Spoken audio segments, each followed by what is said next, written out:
米利得反應主要有3個外部因素啦。咁第一點就係溫度啦。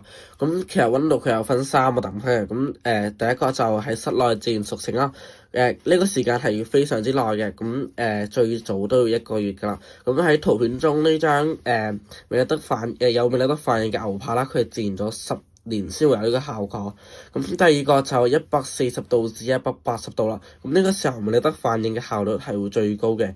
第三個就係大於200度啦。但係大於200度嘅話，佢會釋放致癌物，一種致癌物叫做丙烯酰酮嘅。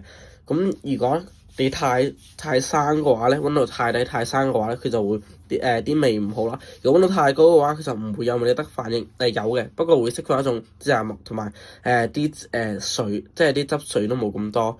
然之後第三影響米利得反應仲有一隻就係水分啦。第二點水分，咁咧當水分10至15% 嗰陣係最容易產生米利得反應嘅。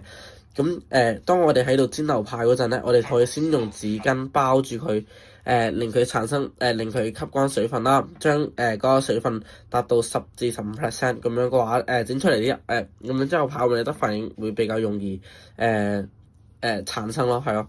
咁第三點就係 pH 值啦。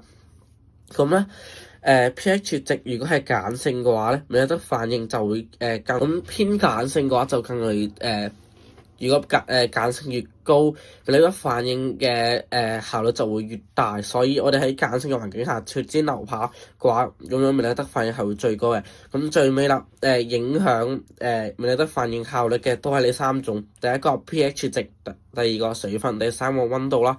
咁講咗米利得反應咁多好處啦，米利得反應咁 juicy 咁美味，咁其實佢都有缺點喎，就係佢有一種致癌物，就係前面提到嘅。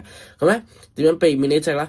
我哋可以喺日常生活中少食啲油炸食品啊，例如薯條啊之類嘅。